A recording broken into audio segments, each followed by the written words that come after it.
बच्चों हम लोग अध्याय 3 का धारा वैद्युतिकी का यहाँ पर एनसीईआरटी के क्वेश्चन का हम लोग सॉल्यूशन करने जा रहे हैं। तो देखिए हम लोग किस तरह से क्वेश्चन को सॉल्व करेंगे, आइए हम लोग देखते हैं। क्वेश्चन नंबर 1 दिया हुआ है, किसी कार के संचयी बैटरी का जो विद्युत वाहक बल है उसका मान दिया गया है 12 वोल्ट, यानी कि ये ईएमएफ है, इसको हम लोग बोल सकते हैं ईएमएफ और शॉर्ट में ई बोलते हैं। ये वैल्यू दिया गया 12 वोल्ट और इस बैटरी का जो आंतरिक प्रतिरोध है, आंतरिक प्रतिरोध को हम लोग स्मॉल आर से दिखाते हैं और ये मान दिया गया है 0.4 ओम। तो पूछा जा रहा है इस बैटरी से अधिकतम धारा कितनी ली जाएगी, ये पूछा जा रहा है। तो अकॉर्डिंग टू ओम्स लॉ हम लोग फॉर्मूला पढ़े हैं V=IR, नहीं तो I लिखना होगा तो क्या लिखेंगे V/R। इसी फॉर्मूला का यहाँ पर हम लोग यूज करेंगे। सर्किट से कितना करंट पास कर रहा है उस करंट का वैल्यू हम लोग को निकालना है। तो यहाँ पर लिख पाएंगे धारा बराबर हो जाएगा, धारा बराबर विद्युत वाहक बल बाई आंतरिक प्रतिरोध, आंतरिक प्रतिरोध। यदि यहाँ पर कोई बाह्य स्रोत बाह्य उपकरण लगाए हुए रहते हैं जिसका कुछ प्रतिरोध होता, यानी कि बाह्य प्रतिरोध दिया हुआ रहता, तब परिपथ से जो प्रवाहित धारा लिखते हैं तो आंतरिक प्रतिरोध और प्लस बाह्य प्रतिरोध लिखते हैं। लेकिन चूंकि यहाँ पर केवल सेल का ही, यहाँ पर बैटरी का ही प्रतिरोध दिया गया है और उसके विद्युत वाहक बल दिया गया है, इसलिए I बराबर हो जाएगा विद्युत वाहक बल, एक प्रकार का यह विभव है, तो ये हो जाएगा E और आंतरिक प्रतिरोध R हो जाएगा। E का वैल्यू है 12 वोल्ट और ये करंट, ये प्रतिरोध का मान दिया गया 0.4 ओम। दशमलव हटाएंगे ऊपर चला जाएगा 10 और ये 4 तिया 12 हो जाएगा, यानी कि 30 वोल्ट प्रति ओम। तो इसको हम लोग बोल सकते हैं 30 और ये वोल्ट प्रति ओम को हम लोग बोलेंगे एम्पियर। इस तरह से इसका मान हो जाएगा 30 एम्पियर। आइए प्रश्न 2 देखिए, यहाँ पर दिया हुआ क्वेश्चन 10 विद्युत वाहक बल और 3 ओम के आंतरिक प्रतिरोध का एक बैटरी है। तो यानी कि जो यहाँ पर मान दिया हुआ है उसे आप यहाँ पर लिखिए। विद्युत वाहक बल है यानी कि E बराबर हो जाएगा 10 वोल्ट और आंतरिक प्रतिरोध है यानी कि R बराबर स्मॉल r बराबर 3 ओम और इसे एक प्रतिरोधक से जोड़ा गया है। तो परिपथ में धारा कितनी प्रवाहित हो रही है 0.5 एम्पियर, यानी कि I बराबर 0.5 एम्पियर। तो पूछा जा रहा है कि इस प्रतिरोधक का प्रतिरोध कितना होगा, यानी कि R बराबर क्वेश्चन मार्क। परिपथ के बंद होने पर बैटरी के सिरों के बीच का विभव कितना होगा, यानी कि टर्मिनल विभवांतर की बात की जा रही है, V का बात किया जा रहा है, यानी कि V क्वेश्चन मार्क। तो ये दोनों मान हम लोग को निकालना है। देखिए बच्चों हम लोग यह जानते हैं, यहाँ पर लिख सकते हैं धारा बराबर, यानी कि परिपथ से प्रवाहित धारा, ये धारा बराबर विद्युत वाहक बल, कुल विद्युत वाहक बल, क्योंकि इसी से धारा प्रवाहित होगी, और बटे कुल प्रतिरोध। कुल प्रतिरोध बोलने का मतलब हो जाएगा, ऊपर में लिख देंगे E, कुल प्रतिरोध का मतलब होगा आंतरिक प्रतिरोध और प्लस बाह्य प्रतिरोध, दोनों को जोड़ देंगे। मान लेते हैं कि बाह्य प्रतिरोध यानी कि ये जो प्रतिरोधक है इसके प्रतिरोध के मान हम लोग मान लिए हैं R, तो ये हो जाएगा R प्लस R। छोटा r आंतरिक प्रतिरोध है और बड़े R बाह्य प्रतिरोधक है, प्रतिरोधक का प्रतिरोध है। तो यहाँ पर देखेंगे R का मान निकालना है, तो इस तरह से हम लोग लिख सकते हैं I बराबर धारा के लिए और ये जगह E R plus R, R का मान निकालना है।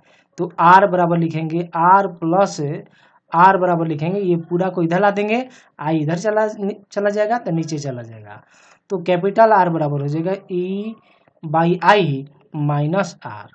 तो देखिए हम लोग यहाँ लिख सकते हैं R बराबर E का मान है 10 वोल्ट और ये धारा का मान दिया गया 0.5 एम्पियर, 0.5 माइनस आंतरिक प्रतिरोध 3 ओम है तो यहाँ कर देंगे 3 ओम, और प्रतिरोध का यूनिट क्या होता है ओम, तो यहाँ लगा दिए ओम।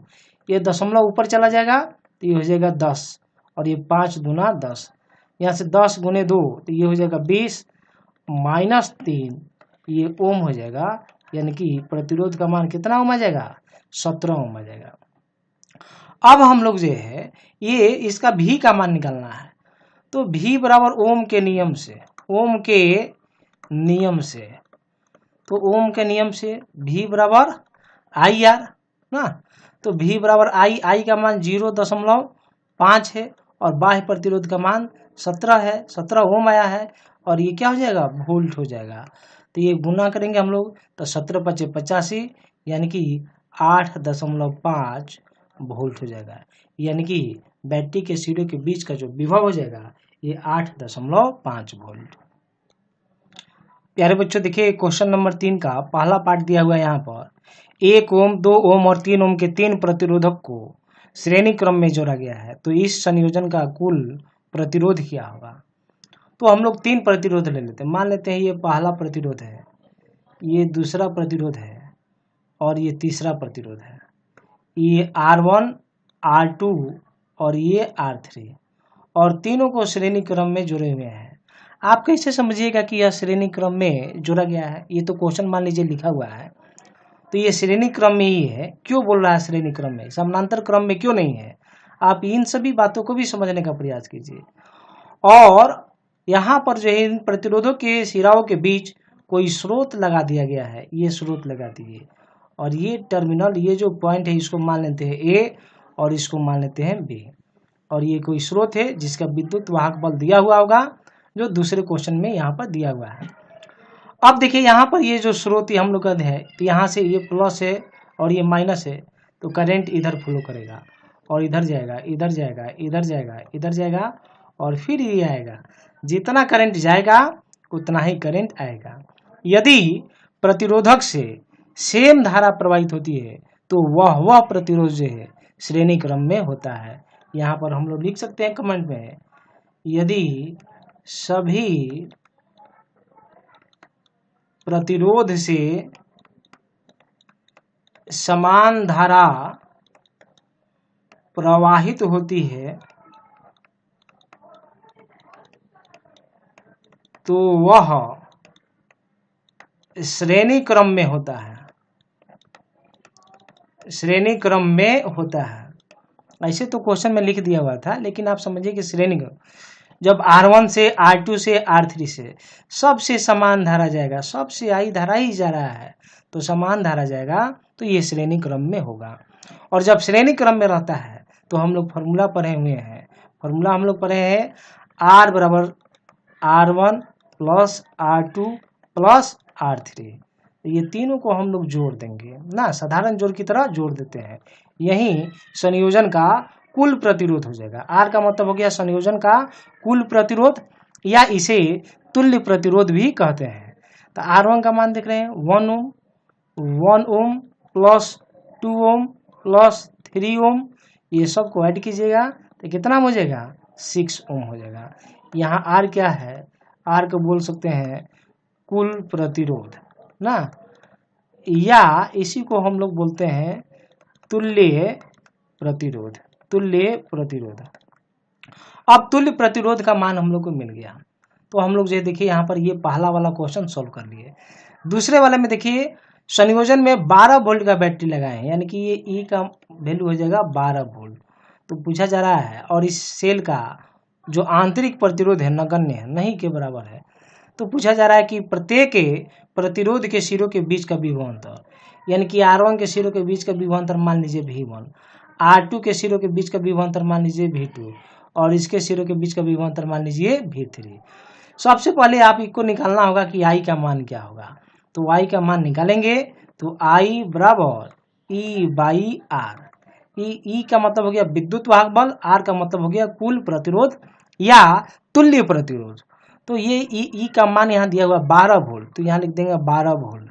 R का मान है 6 ओम, तो 6 ओम, तो ये कैंसिल हो जाएगा 2 बार में, यानी कि 2 एम्पियर। परिपथ से कितनी धारा प्रवाहित हो रही है 2 एम्पियर। तो यहाँ पर हम लोग लिख सकते हैं R1 सिरों के बीच का, यहाँ लिख सकते हैं R1 प्रतिरोध के सिरों के बीच का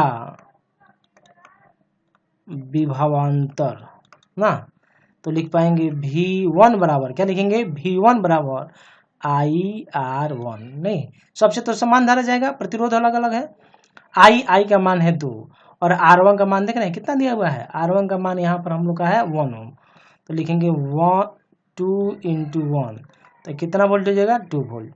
उसी तरह से R2 सिरों के बीच का विभवांतर यहाँ पर लिख देंगे, R2 प्रतिरोध के सिरों के बीच का विभवांतर, तब V2 बराबर I/R2, तो I 2 है और R2 का यहाँ कितना हो जाएगा 2 ओम, तो 2 गुने 2 कितना वोल्ट हो जाएगा, तो ये हो जाएगा 4 वोल्ट हो जाएगा। उसी तरह से फिर से लिखेंगे R3 के सिरों के बीच के विभवांतर, तब लिख पाएंगे यहाँ पर V3 ये I/R3, I का वैल्यू निकाले हैं 2 ओम और R3 का है 3 ओम, तो 2 गुने 3 तो कितना हो जाएगा 6 वोल्ट हो जाएगा। तो इस तरह से प्रतिरोध के सिरों के बीच के विभवांतर भी निकाल पाते हैं। देखिए बच्चों यहाँ क्वेश्चन नंबर 4 का ए है, पहला पार्ट है 2 ओम 4 ओम और 5 ओम के 3 प्रतिरोधक को समानांतर क्रम में जोड़ा गया है, तो संयोजन का कुल प्रतिरोध क्या होगा। तो यहाँ डायग्राम बनाते हैं हम लोग, ये ले लिए डायग्राम हम लोग,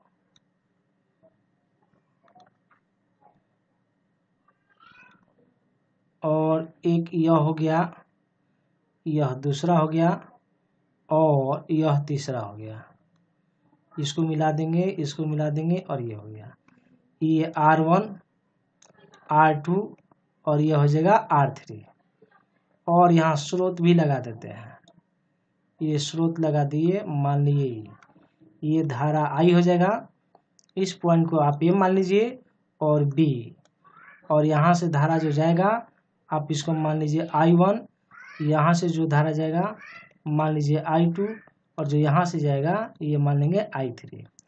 तो देखिए पहले वाले क्वेश्चन पर पहले हम लोग आते हैं, ये तीनों प्रतिरोधों को मिलाकर कुल प्रतिरोध निकालना है या तुल्य प्रतिरोध निकालना है। तो हम लोग फॉर्मूला पढ़े हैं 1/R equal to 1/R1 1/R2 plus 1/R3। तो यहाँ हम लोग लिख सकते हैं 1/R equal to 1/2 plus 1/4 plus 1/5, और ये जो ओम होगा नीचे की तरफ हम लोग को ओम देना होगा। अब ये एलसीएम ले लेंगे तो लिख पाएंगे हम लोग, ये सब का एलसीएम लेंगे तो ये हो जाएगा 20, ये भाग देंगे तो ये हो जाएगा 10, ये करेंगे तो 5 और ये करेंगे तो ये हो जाएगा 4, यानी कि ये हो जाएगा 19/20, ये नीचे की तरफ हो जाएगा ओम। इस तरह से R का वैल्यू निकालेंगे तो R बराबर, तो ये इसको ऊपर ले गए इसको भी ऊपर ले जाएंगे, यानी कि 20/19 ये हो जाएगा ओम। तो इस तरह से हम लोग तुल्य प्रतिरोध यहाँ पर निकाल लिए या संयोजन का कुल प्रतिरोध प्राप्त किए। अब देखिए बच्चों ये सारे प्रतिरोधों को मिलाकर तुल्य प्रतिरोध आ गया ये। अब I का मान निकालते हैं। तो देखिए दूसरे वाले क्वेश्चन में आएंगे हम लोग, तो देखिए विद्युत वाहक बल दी गई है, कितने दी गई है 20 वोल्ट, यानी कि ये हो जाएगा 20 वोल्ट, और इस सेल का कोई भी आंतरिक प्रतिरोध का मान नहीं है, नगण्य आंतरिक प्रतिरोध है।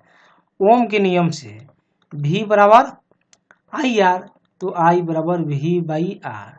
ये V बोलने का मतलब सेल का विद्युत वाहक बल यानी कि E/R, तो 20 नहीं, विद्युत वाहक बल है 20 वोल्ट और R का मान लेंगे तो 20/19, ये हो जाएगा एम्पियर। तो I बराबर लिख सकते हैं 20/1 इंटू 19/20, अब 20 से 20 कैंसिल हो जाएगा यानी कि 19 एम्पियर। तो धारा का मान यहाँ मिल गया 19 एम्पियर। बच्चों आइए ये दूसरा देखिए, यहाँ पर जो है हम लोग I का मान यहाँ पर निकाल लिए। अब प्रत्येक, यहाँ पर 2 बार लिखा गया प्रत्येक, अब प्रत्येक प्रतिरोधक से बहने वाली धारा का मान निकालना है। कुल धारा का मान हम लोग निकाल लिए, कुल धारा का मान कितना आया 19 एम्पियर आया है। तो ये R1 से कितनी धारा जा रही है, तो R1 से धारा जाने वाला को हम लोग I1 माने हुए हैं, R2 से I2 माने हैं, R3 से I3 माने हैं। R1 के सिरों के बीच का विभवांतर, R2 के सिरों के बीच का विभवांतर और R3 के सिरों के बीच का विभवांतर, तीनों के लिए विभवांतर का मान समान होगा। कब? समानांतर क्रम में। ये थ्योरी में हम लोग पढ़ लिए हैं। तो इस तरह से यहाँ पर लिख सकते हैं पहला वाला R1 के प्रतिरोधक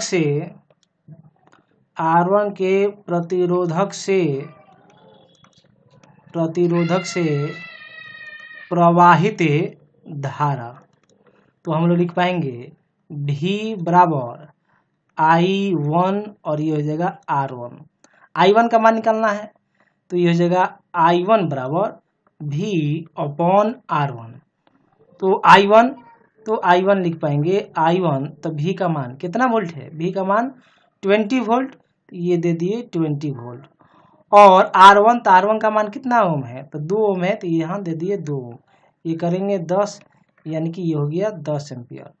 उसी तरह से यहाँ पर लिख देंगे R2 के प्रतिरोधक से प्रवाहित धारा, यानी कि I2 के लिए, तो I2 बराबर डायरेक्ट लिख देते हैं हम लोग V, ये फिर यहाँ पर लिख पाएंगे हम लोग जो है V बराबर I2 R2, तो I2 बराबर हो जाएगा V बाई R2। यहाँ पर डायरेक्ट लिखते हैं I2 बराबर V R2, तो V का मतलब हो जाएगा 20 वोल्ट, और R2, तो R2 कितना हो जाएगा 4 ओम, ये डिवाइड करेंगे तो कितना हो जाएगा 5 एम्पियर आ जाएगा। उसी तरह से I3 फिर से लिख देंगे R3 के प्रतिरोधक से प्रवाहित धारा, तो यहाँ लिख पाएंगे हम लोग V बाई R3, V का मान 20 वोल्ट और R3 का मान 5 ओम, ये डिवाइड करेंगे, ये कैंसिल करेगा तो ये 4 हो जाएगा, तो ये जाएगा 4 एम्पियर। इस तरह से आप देखिएगा बच्चों, ये जो I धारा है, यह I धारा 3 भाग में बट रही है, I1, I2, I3, और इन तीनों धाराओं को जब आप जोड़ेंगे I1, I2 और I3 को, तो इसका मान 19 एम्पियर आना चाहिए, तो 19 एम्पियर आ जाएगा। 10 + 5 + 4 19, और कुल भी आया है 19। इस तरह से ये क्वेश्चन भी हम लोग चेक कर लेते हैं सही बनाए हैं या नहीं बनाए हैं। तो जो अगला क्वेश्चन दिया हुआ है, किसी हीटिंग एलिमेंट का कमरे के ताप पर 27 डिग्री सी पर प्रतिरोध 100 ओम है। जब प्रतिरोध को 117 ओम पाया गया, तब हीटिंग एलिमेंट का ताप कितना होगा यदि प्रतिरोधक के पदार्थ का ताप गुणांक 1.70 × 10⁻⁻4 प्रति डिग्री सी है। यानी कि देखिए हम लोग यह पढ़े हुए हैं कि ताप के साथ जो है किसी चालक का प्रतिरोध जो है प्रभावित होता है, और वह किस तरह से प्रभावित होता है, तो यहाँ हम लोग लिखे हैं, ये फॉर्मूला पर है R2 बराबर R1 × 1 + α_t, या कहीं कहीं यही फॉर्मूला हम लोग का लिखा हुआ रहता है, इस तरह से और करके लिख देते हैं RT बराबर R0 1 + α_t। तो देखिए ये जो R1 है वही इनिशियल प्रतिरोध है, प्रारंभिक प्रतिरोध है, और ये जो RT है यही हम लोग का अंतिम प्रतिरोध है। अल्फा का मतलब हो गया ताप गुणांक, प्रतिरोध का ताप गुणांक, और T का मतलब यहाँ हो गया क्या चीज, ये T का मतलब हो गया चेंज इन टेम्परेचर, यानी कि तापमान में अंतर। यहाँ लिख दिया जाता है R1 बराबर प्रारंभिक, ये सब पहले समझिए फॉर्मूला में क्या है, हम लोग इस फॉर्मूला का यूज कर रहे हैं या इसके यूज, दोनों रूप में लिखा जाता है। तो R1 का मतलब हो गया प्रारंभिक प्रतिरोध, R2 का मतलब हो गया अंतिम प्रतिरोध, अल्फा का मतलब हो गया प्रतिरोध का ताप गुणांक, प्रतिरोध का ताप गुणांक, और T का मतलब हो गया तापमान में अंतर, तापमान में अंतर। तो देखिए यहाँ पर क्या क्या तापमान है, शुरुआत में इतना दिया हुआ है, T1 का मान है, यानी कि T1 बराबर 27 डिग्री सी, 27.0, तो आप इसको 27 लिख सकते हैं, तो 27 डिग्री सी। और R1 का मान दिया गया है 100 ओम, और R2 का मान दिया गया है 117 ओम, और पूछा जा रहा है कि फाइनल ताप, किस ताप पर यह प्रतिरोध का मत, R2 बराबर क्वेश्चन मार्क, यही निकालना है। और अल्फा का मान दिया गया 1.7 × 10⁻⁻4 प्रति डिग्री सी। तो ये हम लोग फॉर्मूला पर देखिए कैसे हम लोग ये सेटिंग करेंगे। यहाँ पर T का जो मतलब हो जाएगा T2 - T1, ये तापमान में अंतर है, तापमान में अंतर का मतलब हो जाएगा फाइनल तापमान माइनस प्रारंभिक तापमान, इनिशियल तापमान। तो अब फॉर्मूला हम लोग यूज करते हैं, यहाँ लिख पाएंगे हम लोग R2 लिख दिए बराबर R1 1 नहीं, ये 1 प्लस अल्फा, और ये हो गया T। अब ये R1 से इसको मल्टीप्लाई कर देंगे, तो R बराबर R1 प्लस R1, ये हो जाएगा अल्फा T। ये R1 के इधर माइनस कर देंगे हम लोग, तो यहाँ से टी अगर लिखिएगा आप, तो टी लिखेंगे तो देखिए कैसे टी लिखेंगे, R1 इससे माइनस हो जाएगा, यानी कि R2 माइनस R1, ये इधर चला गया। अब ये बचा हम लोग का R1 और अल्फा को नीचे ला देंगे, तो ये ला दिए तो R1 ये हो गया अल्फा, तो टी निकल गया हम लोग का। अब यहाँ से हम लोग क्या करेंगे, ये टी का मतलब क्या है, T2 माइनस T1, तो यहाँ लिख सकते हैं हम लोग T2 माइनस T1 बराबर R2 minus R1 by R1 alpha. इस तरह से T2 बराबर ये T1 उधर चला जाएगा तो प्लस में हो जाएगा, तो लिख पाएंगे R2 minus R1 by R1 alpha और प्लस हो जाएगा T1। तो देखिए आगे हम लोग क्या लिख पाएंगे, अब सबका वैल्यू आप रखिए, तो लिख सकते हैं T2 बराबर, तो देखिए T2 बराबर रखेंगे तो ये सब मान आपको मिला हुआ है यहाँ पर, तो सब मान है आपके पास। देखिए R2 का मान 117 देख रहे हैं ना, यहाँ पर आया है, कहाँ ये R2 का मान 117, यहाँ लिखेंगे 117 माइनस R1 तो R1 का मान कितना है 100, तो यहाँ लिख देंगे हम लोग 100 बाई फिर R1, तो R1 हो जाएगा ये 100 और अल्फा, तो अल्फा का मान देखिए यहाँ पर लिखे हुए हैं, ये लिखे हुए हम लोग 1.7 और गुने 10 के पावर माइनस 4 और ये प्लस हो जाएगा, नहीं यहाँ प्लस है T1 टेम्परेचर, यानी कि टेम्परेचर कितना ले लेंगे 27, तो ये हो जाएगा 27 डिग्री से। अब देखिए इसको हम लोग माइनस कर देंगे, यहाँ लिख देंगे T2 बराबर, तो ये हो जाएगा 17, नहीं ये हो जाएगा 117 में से 100 घटाएंगे तो 17 हो जाएगा और ये हो जाएगा 100 1.7 और गुना 10 के पावर माइनस 4 को ऊपर लेके जाइए, तो ये हो जाएगा 10 के पावर 4 और प्लस 27 डिग्री से। अब देखिए ये बच्चों ये दशमलव को हटाएंगे तो ये दशमलव चला जाएगा ऊपर ना, और देखिए ये 17 से 17 कैंसिल हो जाएगा, 1 0 से 1 0 कैंसिल हो जाएगा, यहाँ से 10 घटाएंगे तो ये 10 के पावर 3 हो जाएगा, यानी कि T2 बराबर 10 के पावर 3 और प्लस 27 डिग्री से, ये भी डिग्री सी में है, ये सबको यानी कि 1000 और प्लस 27 ये सबको कॉमन कर लेते हैं, ये हो जाएगा डिग्री सी, यानी कि जोड़िएगा तो 1027 डिग्री सी, ये हो जाएगा तापमान का मान।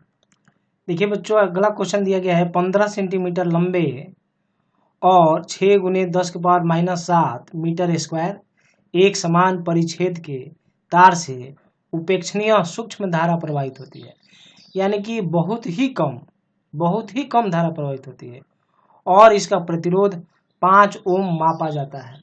प्रयोग के ताप पर पदार्थ के प्रतिरोधकता कितनी है, तो ये लंबाई दिया गया है, कोई चालक है कोई तार है उसकी लंबाई है, यहाँ लिख देंगे L बराबर 15 सेंटीमीटर, सेंटीमीटर को आप मीटर में बदल दीजिए, ऐसा यूनिट में कर दीजिए 0.15 मीटर हो जाएगा। ये क्या दिया हुआ है, अनुप्रस्थ काट का क्षेत्रफल दिया गया है। अनुप्रस्थ काट का मतलब क्या हुआ, जैसे मान लेते हैं ये कोई तार है, ये ले लिए तार, तो तार का ये वाला जो हिस्सा है, ये वाला हिस्सा, इसी को बोलते हैं अनुप्रस्थ काट का क्षेत्रफल। यही है हमारा अनुप्रस्थ काट का क्षेत्रफल, नहीं ये हो गया। और ए का मान दिया हुआ है, कितना दिया हुआ है, इतना दिया गया है 6 गुने 10 के पावर माइनस 7 और ये हो जाएगा मीटर स्क्वायर, और इसका प्रतिरोध का मान दिया गया है और प्रतिरोध 5 ओम है, यानी कि R बराबर 5 ओम और निकालना है प्रतिरोधकता, तो प्रतिरोधकता को रो से दिखाते हैं, row is equal to question mark. देखिए बच्चों हम लोग एक फॉर्मूला पढ़े हैं, फॉर्मूला है R बराबर रो L बाई ए, रो निकालना है तो रो बराबर लिखेंगे RA बाई L, ये सारा RAL ये तीनों का मान यहाँ देखिए दिया हुआ है, ये मान रख देंगे तो यहाँ पर मान रखा जाए। देखिए बच्चों यहाँ पर ये जो लंबाई है 15 सेंटीमीटर, ये लंबाई सेंटीमीटर में नहीं होकर ये मीटर में दिया हुआ है, तो मीटर में दिया हुआ है तो इसको लिखने की जरूरत नहीं होगी, ये मीटर में ही लेंगे हम लोग, नहीं अगर ये सेंटीमीटर में रहता तब हम लोग मीटर में लेते। तो यहाँ पर मान रखिए आप, तो देखिए मान रखेंगे रो इजकल टू R का वैल्यू कितना दिया हुआ है 5 ओम, यहाँ ले लिए 5 ओम, और देखिए ए, तो ये क्षेत्रफल दिया हुआ है, तो यहाँ लिखेंगे 6 इंटू 10⁻⁻7 मीटर स्क्वायर। और लंबाई एल तो कितना दिया है 15 मीटर। हम लोग पहले सेंटीमीटर लिखते हैं लेकिन क्वेश्चन में 15 मीटर है, 15 मीटर लिखेंगे, ये हो जाएगा 15 मीटर। 1 मीटर से 1 मीटर क्या हो जाएगा, कैंसिल हो जाएगा, और ये 5 तिया 15 हो जाएगा, और ये 3 दूना 6 हो जाएगा। इस तरह से रो इक्वल टू 2 गुने 10⁻⁻7 ओम मीटर, ये हो जाएगा आंसर। देखिए बच्चों, अगला क्वेश्चन दिया गया है, चांदी के किसी तार का प्रतिरोध 27.5 डिग्री सी पर 2.1 ओम है और 100 डिग्री सी पर ये प्रतिरोध का मान बदलकर 2.7 ओम हो जाता है। चांदी के प्रतिरोधकता का ताप गुणांक को निर्धारित करें, प्राप्त करें। जो यहाँ पर हम लोग का मान दिया हुआ ये सब क्या है, पहले इसको हम लोग लिखते हैं। तो देखिए ये इस ताप पर इतना प्रतिरोध है, यानी कि T1 ताप हो जाएगा, और ये 27.5 डिग्री सी, और R1 प्रतिरोध का मान हो जाएगा 2.1 ओम, और T2 तापमान बढ़कर कितना डिग्री हो जाता है 100 डिग्री सी, और प्रतिरोध का मान हो जाता है 2.7 ओम। पूछा जा रहा है प्रतिरोध के ताप गुणांक, यानी कि अल्फा का मान निकालना है, अल्फा को प्राप्त करना है। तो हम लोग एक फॉर्मूला पढ़े हैं, R2 बराबर R1 into 1 plus alpha T. ये टी का मतलब है चेंज इन टेम्परेचर, तापमान में अंतर, ये अल्फा निकालना है। तो सबसे पहले देखिए हम लोग R1 को इधर भेज देते हैं, R1 को इधर भेज देंगे, या आप ऐसा भी कर सकते हैं R1 और ये R1 इसके साथ भी मल्टीप्लाई हो जाएगा, R1 इसके साथ, R1 इसके साथ भी, और प्लस R1 अल्फा टी। तो यहाँ पर हम लोग टी बराबर लिखेंगे, ये अल्फा टी बराबर लिखेंगे, तो अल्फा टी क्या लिख पाएंगे, कैसे लिखेंगे, ये R1 इधर माइनस हो जाएगा, यानी कि R2 माइनस R1, तो इधर चला गया। अब ये R1 ये अल्फा टी के साथ मल्टीप्लाई में है, गुना में है, तो इधर जाएगा तो डिवाइड हो जाएगा, तो ये डिवाइड हो जाएगा कितना से, तो ये हो जाएगा R1 से। अल्फा का वैल्यू निकालना है, तो अल्फा को अकेले लिखेंगे, यहाँ लिखेंगे R2 माइनस R1, और ये टी नीचे चला जाएगा, यानी कि R1 टी। टी का मतलब है change in temperature, change in temperature का मतलब हो जाएगा टी बराबर हो जाएगा T2 माइनस T1। तो यहाँ देखिए फिर से फॉर्मूला को हम लोग नेक्स्ट स्टेप में लिख सकते हैं, अल्फा बराबर R2 minus R1 by R1, और ये हो जाएगा T2 माइनस T1। तो अल्फा बराबर देखिए R2 का मान, सारा मान दिया हुआ यहाँ पर 2.7 ओम, माइनस R1 का मान 2.1 ओम, और अपॉन 2.1 ओम, और T2 का मान 100 है, ये हो जाएगा 100, और माइनस T1 का मान 27.5, नहीं ये प्रति डिग्री सी, तो ये अल्फा का मान, ये आप माइनस करेंगे आप, तो यहाँ पर देखिए सब माइनस करेंगे तो हम लोग को मिलेगा, तो देखिए यहाँ पर ये माइनस कर दिए तो ये इतना आ जाएगा, ये ओम से ओम कैंसिल हो जाएगा, और ये इसमें यानी 0.6 में आप 2.1 गुने 72.5 से गुना करके आप भाग दीजिएगा, तो भाग देने के बाद से आपको मान मिलेगा 0.0039, और ये हो जाएगा प्रति डिग्री सी। तो इस तरह से अल्फा का मान हम लोग प्राप्त कर लेते हैं।